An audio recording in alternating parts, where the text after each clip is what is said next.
I installed a nanny cam to protect my stepdaughter. Then I saw what her mother was really doing when I left for work. The camera arrived on a Wednesday afternoon in discreet packaging. I set it up in the living room bookshelf, disguised as a clock, angling it to capture the main area where my stepdaughter Iris spent most of her time after school. She was 7 years old with dark curls and her father's green eyes, and lately she'd been coming to breakfast with bruises she couldn't explain. My wife Simone said Iris was clumsy, always running into things, but something in my gut said otherwise. I'd been married to Simone for 8 months, and in that time, I'd watched Iris become quieter, more withdrawn, flinching when her mother moved too quickly near her. I connected the camera to my phone during my lunch break at the construction site, where I worked as a project manager. The app showed a clear view of our cream-colored couch, the coffee table, and the hallway leading to the bedrooms. The test recording worked perfectly. I felt guilty setting it up without telling Simone, but the bruises on Iris's arms last week had been shaped like fingers, and when I'd asked her about them, she'd looked at her mother with pure fear before mumbling something about falling off the monkey bars. The school had no record of any playground incident that day. That evening, I kissed them both goodbye at 6:30 in the morning like always. Simone was still in her robe, coffee in hand, looking beautiful and perfectly composed as usual. Iris sat at the kitchen table eating cereal, her small shoulders hunched forward. I ruffled her hair and told her to have a good day at school. She gave me a tiny smile that didn't reach her eyes. I walked out to my truck with my phone heavy in my pocket, already dreading what I might see when I checked the footage later. The morning passed slowly. I supervised the framing crew on a new residential build, reviewed material orders, and dealt with a permit issue that required 3 phone calls to resolve. But my mind kept drifting to that camera, to Iris's frightened eyes, to the bruises. Around 10:30 during a break, I pulled out my phone and opened the camera app. The live feed showed an empty living room. I scrolled back to 7:15, right after I'd left, and pressed play. Simone walked into frame, carrying her coffee mug. She set it down on the coffee table and called out for Iris. My stepdaughter appeared from the hallway, already dressed in her school uniform, backpack on her shoulders. Simone told her to come sit down. They needed to talk before school. Iris moved slowly, reluctantly, sitting on the edge of the couch. What happened next made my hands shake so badly I nearly dropped my phone. Simone's voice came through clearly. "Did you tell David about falling yesterday?" Iris nodded, her eyes on the floor. Simone leaned forward, her voice dropping to something cold and precise. "And what did he say?" Iris's small voice responded that I'd asked if she was okay and she'd said yes. Simone smiled, but it was wrong, predatory. "Good girl. Remember, accidents happen all the time. Little girls fall, little girls run into things. And little girls who tell different stories make everyone very sad." I watched, frozen, as Simone stood up and walked behind the couch where Iris sat. She placed both hands on my stepdaughter's shoulders, and even through the camera, I could see Iris go rigid. Simone's voice continued, pleasant now, almost sing-song. "Your daddy would be so disappointed if he thought you were making up stories about me. He's not here anymore, remember? It's just us now. And David loves me. So if you told him something that made him not love me anymore, where would that leave you?" Iris's voice was barely audible. "Nowhere." Simone's hands tightened on her shoulders, and I saw my stepdaughter wince. "That's right, baby. Nowhere. No mommy, no David, no home. They'd put you with strangers. Is that what you want?" Iris shook her head frantically. Simone released her shoulders and patted her head. "Then we understand each other. Now get your lunch from the kitchen. We leave in 10 minutes. I sat in my truck in the parking lot of the construction site, replaying the footage 3 times, bile rising in my throat. The bruises weren't from clumsiness. They were from Simone. And she'd been coaching Iris to lie about it, threatening her with abandonment, using me as leverage. The worst part was how calculated it was, how practiced. This wasn't a one-time loss of temper. This was systematic abuse hidden behind a perfect suburban mother facade. My phone rang. Simone's name appeared on the screen. I almost didn't answer, but forcing myself to sound normal, I picked up. She asked how my day was going, chatted about needing to grocery shop later, mentioned that Iris had been picked up for school without issues. Her voice was warm, loving, the same voice that had told me 8 months ago that marrying me was the best decision she'd ever made. I told her everything was fine, that I'd be home around 6. We said our I love yous and hung up. I sat there staring at my phone, wondering how I'd ever believed anything she'd said. I needed evidence beyond this one video. I needed a pattern documented, needed to show this wasn't isolated. I also needed advice, someone who could tell me the right steps to take legally. I called my sister Lauren, who was a social worker for the county. She answered on the 3rd ring, and I could hear the concern in her voice immediately when I said I needed to talk about something serious. I drove to a quiet spot behind the building supply warehouse and told her everything. Lauren's voice went from concern to furious in seconds. She told me to save all footage, not to confront Simone yet, and to document everything. She explained that if I went in without proper evidence, Simone could flip the script, claim I was the abuser, or that I was trying to alienate Iris from her mother. Family courts, she said, often sided with biological parents unless there was undeniable proof of harm. She gave me the number for a family law attorney named Gerald Thornton, who specialized in child welfare cases, and told me to call him today. I spent my lunch break in my truck on the phone with Thornton. He listened to the whole story, asked pointed questions about the bruises, the timeline, Iris's behavior changes. He said the camera footage was valuable but might face admissibility challenges depending on state recording laws. However, the bruises, the fear, the documented pattern, those built a compelling case. He advised me to keep recording, to take photos of any new injuries, to document everything Iris said or did that indicated abuse. He said if I had evidence of immediate danger, I could call Child Protective Services, but to be prepared for an investigation that would tear my household apart. I went back to the construction site and tried to focus on work, but every few hours I checked the camera feed. At 2:45, I watched Iris come home from school. She dropped her backpack by the door and headed toward the kitchen. Simone appeared from the hallway and asked how school was. Iris said it was fine. Simone asked if she'd talked to anyone about her bruises, and Iris shook her head. Simone smiled and said that was good, that they were a family and families kept things private. Then Simone did something that made my blood run cold. She told Iris to take off her school sweater. My stepdaughter hesitated and Simone's voice sharpened. Now, Iris, the little girl pulled off her sweater, revealing her thin arms. Simone walked around her slowly, examining her like a piece of merchandise, checking the bruises that were already there. She pointed to one on Iris's upper arm and said, "That one's fading. Good. No more short sleeves until they're all gone. Understood?" Iris nodded, tears streaming down her face silently. Simone's voice softened again, back to that false warmth. "I'm not trying to be mean, sweetie. I just want us to be careful. People don't understand how things work in families. They'd take you away from me if they saw these, and I can't lose you. You're all I have left of your daddy." She pulled Iris into a hug, and my stepdaughter stood there stiffly, not hugging back, just enduring it. I saved the video file and sent it to my personal email, then to Lauren, then backed it up to a cloud drive. Then I called Thornton again and told him what I'd just witnessed. He said it was enough to involve CPS, that withholding medical attention or manipulating a child to hide abuse was serious. He'd start drafting paperwork for emergency custody if it came to that. He warned me that once I made the call to CPS, everything would move fast, and I needed to be ready for Simone to fight back hard. That evening, I drove home with my stomach in knots. I walked in at 6:15 to find Simone cooking dinner, the kitchen filled with the smell of roasted chicken. Iris sat at the kitchen table doing homework, wearing a long-sleeved shirt despite the warm weather. Simone greeted me with a kiss, asked about my day, told me dinner would be ready in 20 minutes. She was perfect, attentive, loving. If I didn't know what I knew, I'd never suspect anything was wrong. During dinner, I watched them interact. Simone asked Iris about her math test, praised her for getting a good grade, cut her chicken into smaller pieces without being asked. Iris responded to every question with single words, never made eye contact with her mother, and ate mechanically. After dinner, Simone suggested Iris take a bath before bed, and my stepdaughter left the room quickly, almost running toward the bathroom. I helped Simone clean up, loading the dishwasher while she wiped down counters. She talked about her day, mentioned running into a friend at the grocery store, laughed about a sale she'd found on Iris's favorite cereal. I made appropriate responses, smiled at the right moments, all while my skin crawled being near her. This woman I'd married, who I thought I loved, was systematically abusing a child, and had been doing it right under my nose for months. That night after Iris went to bed, Simone and I watched television on the couch.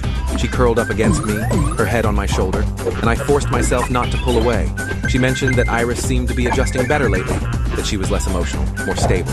I asked what she meant, and Simone said Iris had been acting out after her father's death, being dramatic and attention-seeking, but she was finally settling down. She credited our marriage with giving Iris stability.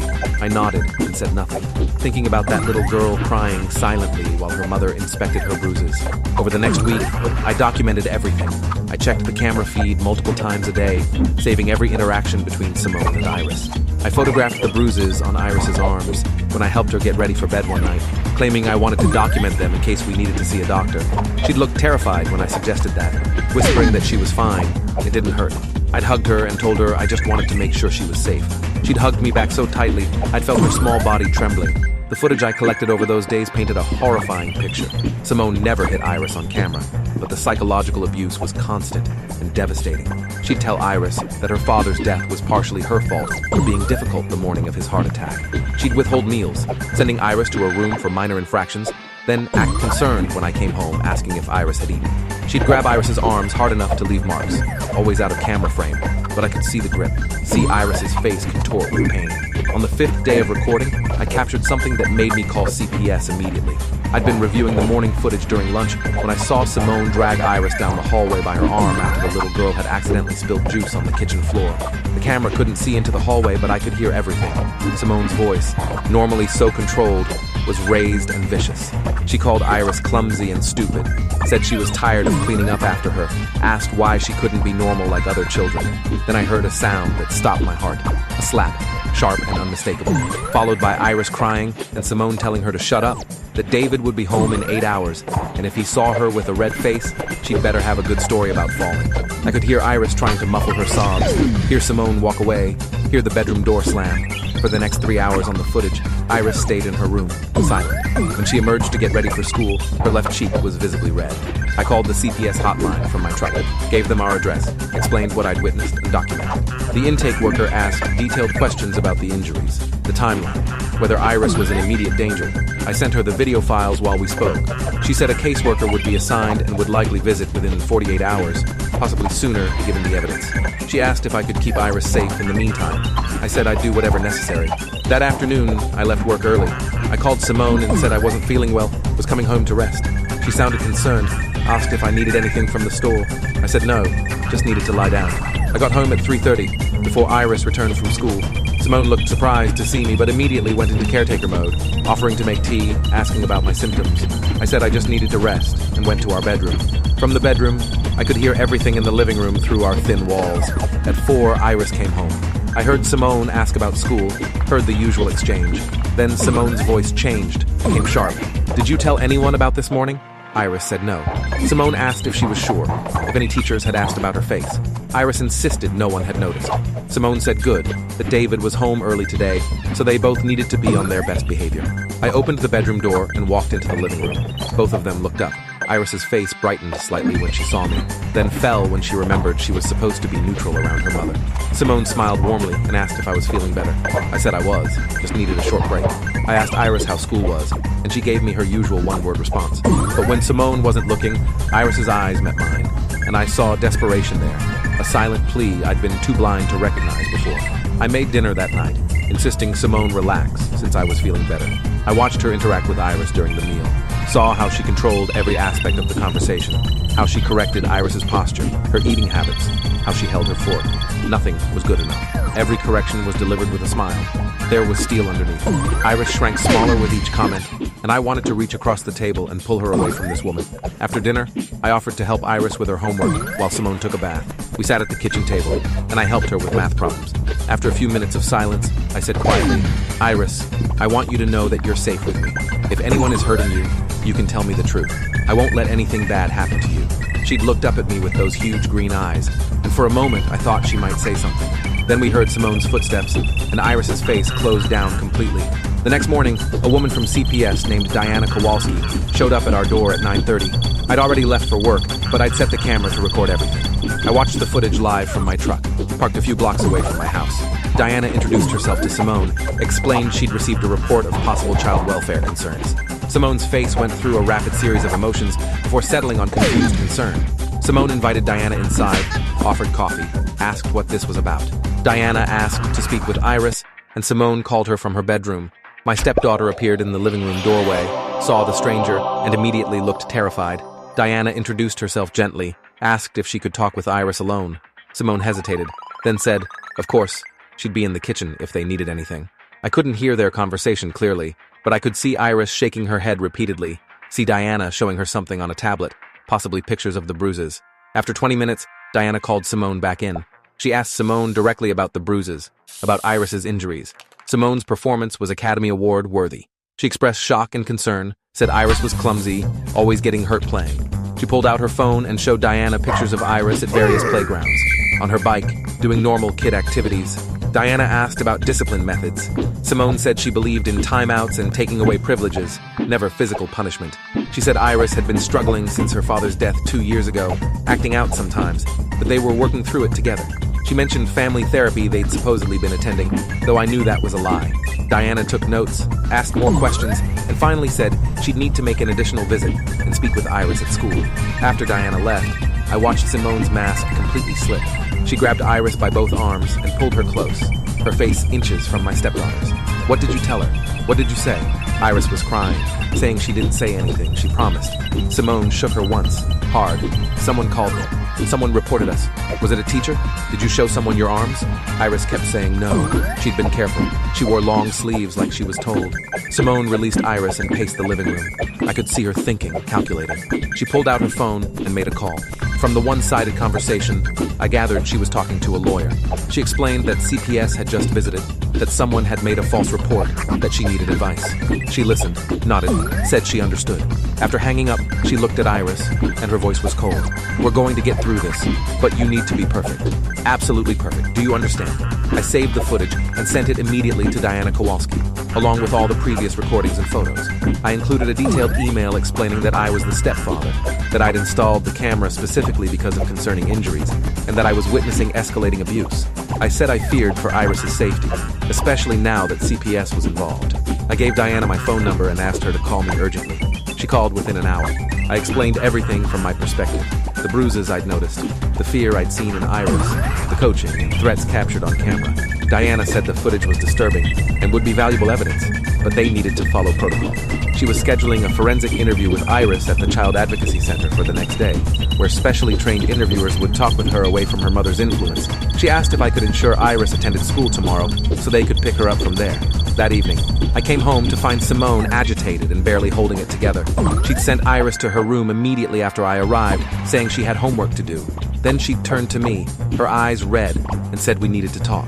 She explained about the CPS visit, framing it as a misunderstanding, a malicious report probably from a nosy neighbor or someone at Iris's school who didn't understand their family dynamics. She was scared, she said, because CPS could take Iris away over nothing. I played my role. I put my arm around her, said it would be okay, that we'd cooperate with the investigation, and everything would be fine. She leaned into me, actually crying, and I felt sick touching her. She asked if I'd noticed anything concerning with Iris, any injuries that might have triggered a report. I said just the usual bumps and bruises from a kid being active. She nodded gratefully and said that's what she'd told the caseworker too. That night, after Simone fell asleep, I lay awake, staring at the ceiling. Tomorrow, Iris would be interviewed by professionals who knew how to talk to traumatized children, who could see through the coaching and fear. Tomorrow, the truth would start to come out in ways that couldn't be dismissed or explained away. I thought about Iris's father, about how he died 2 years ago, leaving his daughter in the care of a woman who was supposed to protect her, but instead was destroying her. The next morning, I made sure Iris got to school. I volunteered to drive her, saying I wanted to stop by the office anyway to drop something off. Simone had seemed relieved to let me take that responsibility. In the car, Iris was quiet. I told her that some people were going to talk to her today, and it was very important that she tell them the truth about everything. She'd looked at me with fear and confusion. I'd squeezed her small hand and said, "I know you're scared, but I promise you, I'm going to keep you safe." Diana called me at 11 to say Iris was at the Child Advocacy Center. The interview was being conducted by a trained forensic specialist and was being recorded. I asked if I could be there, and she said not during the interview, but she'd call me with updates. I spent the next 2 hours unable to focus on anything. I sat in my truck outside the construction site, staring at my phone, waiting. Diana called at 1:15. Her voice was tight with controlled anger. Iris had disclosed extensive abuse, both physical and emotional. She described being hit, grabbed hard enough to leave bruises, locked in her room for hours, denied meals as punishment. She talked about her mother telling her that her father's death was her fault, that no one would believe her if she told that David would stop loving her if he knew the truth. The forensic interviewer had noted that Iris showed classic signs of abuse, including dissociation, fear responses, and practiced lying to protect her abuser. Diana said they were moving forward with emergency protective custody. Simone would be notified today, and Iris would not be returning home. They needed an emergency placement, and since I was a step-parent with no biological or legal relationship to Iris, I couldn't automatically have her placed with me. But Diana said, given the evidence I'd provided, and my clear concern for Iris's safety, they'd consider me for emergency kinship placement pending background checks and a home assessment. I asked where Iris was now. Diana said she was still at the center with a victim advocate, waiting for placement to be arranged. She was scared and asking for me. Diana said if I wanted to come down, they'd allow supervised contact. I was in my truck and driving before she finished the sentence. I arrived at the Child Advocacy Center 20 minutes later and was led to a small room where Iris sat with a woman in her 30s holding a juice box. When Iris saw me, she ran across the room and threw herself into my arms. She was crying, saying she was sorry, she didn't mean to tell. She tried to keep the secret. I held her and told her she did nothing wrong, that I was proud of her for being brave, that everything was going to be okay. The advocate, whose name was Bethany, said Iris had been very strong during the interview. She said they'd be working on finding the best placement for her, and that I should expect a call from the placement coordinator. Simone called my phone at 2:30. I stepped out into the hallway to answer. Her voice was hysterical. CPS had just left the house. They'd told her Iris was in protective custody and wouldn't be coming home. They'd said there were allegations of abuse. She was screaming that I needed to come home right now, that we needed to figure out who was lying about her, that someone was trying to destroy their family. I said I was dealing with something at work and would be home when I could. She demanded to know where Iris was, and I said I didn't know. By 4, I had emergency kinship placement approval. My background check was clean, my home assessment passed, and Diana advocated strongly that I was the appropriate placement given my relationship with Iris and the evidence I'd provided. They brought Iris to me in Diana's office, along with the few belongings they'd collected from the school, her backpack and jacket. Diana explained I'd have temporary custody while the investigation proceeded. There would be court dates, evaluations, ongoing casework. Simone would have supervised visitation rights if she chose to exercise them. I took Iris home, but not to the house I shared with Simone. I went to my sister Lauren's house where I'd arranged to stay temporarily. Lauren had already set up her spare bedroom for Iris, with fresh sheets and some stuffed animals. When we walked in, Iris looked around cautiously, and Lauren knelt down to her level and introduced herself. She told Iris she was safe here, that no one would hurt her, that she could ask for anything she needed. That evening, I called Simone. She answered screaming, demanding to know where her daughter was. I told her Iris was in protective custody and safe. She said I'd done this, that I'd called CPS and lied about her. I said I'd documented the truth. She switched tactics then, became pleading. She said she knew she'd been too hard on Iris sometimes, but she was grieving and stressed and she'd never seriously hurt her. She asked me to bring Iris home and they'd work it out as a family. I said there was no family anymore. I told her I'd seen everything, that I had footage of her threatening Iris, coaching her to lie, inspecting her bruises. I said I'd seen her slap Iris and heard her tell a 7-year-old child that her father's death was her fault. Simone went silent for a long moment. Then her voice changed completely, became ice cold. She said I'd regret this, that I was destroying a mother's relationship with her child, that she'd fight this with everything she had. The next few weeks were chaos. Simone hired an aggressive defense attorney who tried to paint me as an opportunistic stepfather trying to steal her child. They claimed the camera footage was obtained illegally, that I'd manipulated the situation, that the bruises were truly accidental, and I'd coached Iris to lie. The strategy fell apart when the forensic medical exam confirmed a pattern of injuries inconsistent with accidents, and when Iris's statements remained consistent across multiple interviews. The criminal investigation moved parallel to the family court case. Simone was charged with child abuse and endangerment. Her attorney tried to negotiate a plea deal, but the prosecutor was pushing for jail time given the severity and duration of abuse. Simone's parents showed up at court claiming I was lying, that their daughter would never hurt anyone. They didn't look at the evidence, didn't want to see the videos or hear Iris's testimony. Through it all, Iris slowly started to heal. She had nightmares the first few weeks, waking up screaming for her father. Lauren and I would take turns sitting with her until she fell back asleep. She was in therapy twice a week with Dr. Patricia Lansing, a child psychologist who specialized in abuse trauma. Dr. Barbara Lansing said Iris showed signs of complex PTSD, but was resilient and responding well to treatment. Iris started smiling again. Small things at first, laughing at something on TV, playing with Lauren's dog. She started wearing short sleeves as the bruises faded. She made friends with a girl down the street and asked if they could have a play date. She started calling me David again instead of just staring at the floor when I walked in the room. She drew pictures in therapy of our new house with Lauren and labeled it Safe Place. The family court hearing lasted 2 days. Simone's attorney presented character witnesses who spoke about what a devoted mother she'd been before I came into the picture. They tried to argue that the stress of remarriage had caused temporary problems that could be addressed with counseling.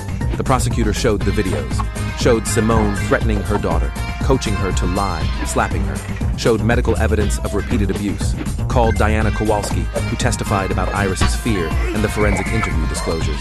I testified about what I'd witnessed, about the bruises I'd seen, about Iris's change in behavior. I talked about installing the camera because my gut told me something was deeply wrong. Under cross-examination, Simone's attorney tried to make me look suspicious, asking why a stepfather would be so invested in a child that wasn't his. I said because she was a 7-year-old little girl who deserved to be safe and loved, and someone needed to protect her since her mother wouldn't. The judge's ruling was decisive. Simone's parental rights were suspended pending the outcome of the criminal trial. I was granted temporary guardianship of Iris, with a path to permanent guardianship if Simone's rights were eventually terminated. Simone would have no contact with Iris until she completed a court-ordered treatment program and evaluations determined she was no longer a threat. The judge said the evidence showed a pattern of calculated abuse and that Iris's safety was the paramount concern. Simone's criminal trial happened 4 months later. The jury convicted her on 3 counts of child abuse and 1 count of child endangerment. The judge sentenced her to 18 months in jail, followed by 5 years of supervised probation. When the sentence was read, Simone finally broke down completely, crying that she loved her daughter and never meant to hurt her. But it was too late. The damage was done, documented, undeniable. 2 years later, I was sitting in family court for the final guardianship hearing. Iris, now 9 years old, sat next to me holding my hand. She'd written a letter to the judge saying she wanted to stay with me permanently, that she felt safe and happy, that she didn't want to go back to her mother. Dr. Lansing testified that returning Iris to Simone's care would be psychologically devastating and potentially dangerous. The judge terminated Simone's parental rights and granted me full legal guardianship. Iris squeezed my hand so tight when the gavel came down, and when I looked at her, she was smiling with tears running down her face. In the hallway afterward, she threw her arms around me and whispered, "Thank you for seeing me." I held her close and promised I'd never stop. Thanks for watching till the end. Make sure to subscribe and like to not miss the next story.